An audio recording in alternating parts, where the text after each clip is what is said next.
નમસ્કાર મિત્રો, કેમ છો આપ સૌને મારા જય શ્રી કૃષ્ણ. મિત્રો, આપણે આગળના વિડીયોમાં અફર્મેશન વિશે વાત કરી હતી, પરંતુ એના વિશે જ આજે આપણે થોડું આગળ જોઈશું. તો અફર્મેશન એ શું છે? તો અફર્મેશન એ સકારાત્મક નિવેદનો છે, એટલે કે પોઝિટિવ વાતો છે. તેને આપણે બીજી ભાષામાં આત્મસુઝાવ પણ કહી શકીએ છીએ, જેની મદદથી તમે નેગેટિવ વિચારને પોઝિટિવ વિચારમાં ફેરવી શકો છો. તમે જ્યારે અફર્મેશનને વારંવાર બોલો છો અને સાથે સાથે વિશ્વાસ પર રાખો છો, તો તમે પોઝિટિવ લાઈફની શરૂઆત કરી રહ્યા છો. તમારા જીવનમાં ઘણા બધા બદલાવ આવવા લાગશે અને તમારું જીવન પહેલાં કરતાં પણ વધારે સારું બનવા લાગે છે. તમારે જે રીતે તમારી લાઈફ જીવવી હોય એ તમે આ અફર્મેશનની મદદથી જીવી શકો છો. ટૂંકમાં જોઈએ તો અફર્મેશન એટલે તમારે તમારા માટે અથવા તો તમારા જીવન માટે સારું બોલવાનું છે, એટલે કે પોઝિટિવ વિચારવાનું અથવા તો પોઝિટિવ બોલવાનું છે. ઘણા બધા આપણા ફ્રેન્ડ્સ હોય છે કે જેઓ ખૂબ જ નેગેટિવ હોય છે અને તેઓ વારંવાર નેગેટિવ વાતો જ કરતા હોય છે.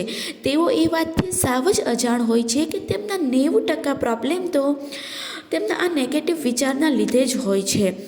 અફર્મેશન કંઈ એટલું બધું ડિફિકલ્ટ પણ નથી કે તમે નહીં જ કરી શકો.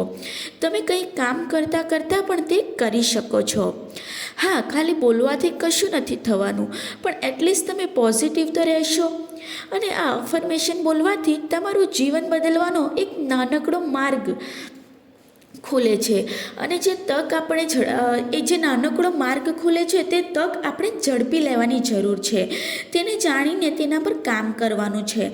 તમે જે ઈચ્છો છો તે અફર્મેશન બોલવાનું છે અને મેળવવાનું છે. અફર્મેશનની મદદથી તમે તમારી હેલ્થ પણ સારી કરી શકો છો અને તમે અમીર પણ અને આ અફર્મેશન તમને અમીર પણ બનાવી શકે છે. યુનિવર્સ તમને બધું જ આપવા માટે તૈયાર છે. તમારે ફક્ત વિશ્વાસ રાખી દિલથી માંગવાની જરૂર છે. આ રીતે અફર્મેશન બોલી શકાય છે, જેમ કે આઈ લવ માય સેલ્ફ. હું મારી જાતને ખૂબ જ પ્રેમ કરું છું. હું શક્તિશાળી આત્મા છું. મારું શરીર સ્વસ્થ છે. આઈ એમ હેલ્ધી. મારું મન એકદમ શાંત છે. હું ખૂબ જ ધનવાન છું. આઈ એમ વેલ્ધી. આ રીતે તમારે જે જોઈતું હોય એ રીતે તમે અફર્મેશન તમારી રીતે બનાવી શકો છો. મિત્રો, આ અફર્મેશન રોજ સવારે ઉઠતાની સાથે જ અને રાત્રે સૂતા પહેલાં બોલવાથી એનું પરિણામ સારું આવે છે. અને હા, 21 દિવસ સુધી બોલવાથી ઘણા બધા ફાયદા થાય છે. 21 દિવસ એટલા માટે કારણ કે વિજ્ઞાન કહે છે કે 21 દિવસ કંઈ પણ વસ્તુ બોલો તો તે આપણું મન તેને સ્વીકારી લે છે, એટલે કે આપણું સબકોન્શિયસ માઇન્ડ તેને સ્વીકારી લે છે. ધન્યવાદ.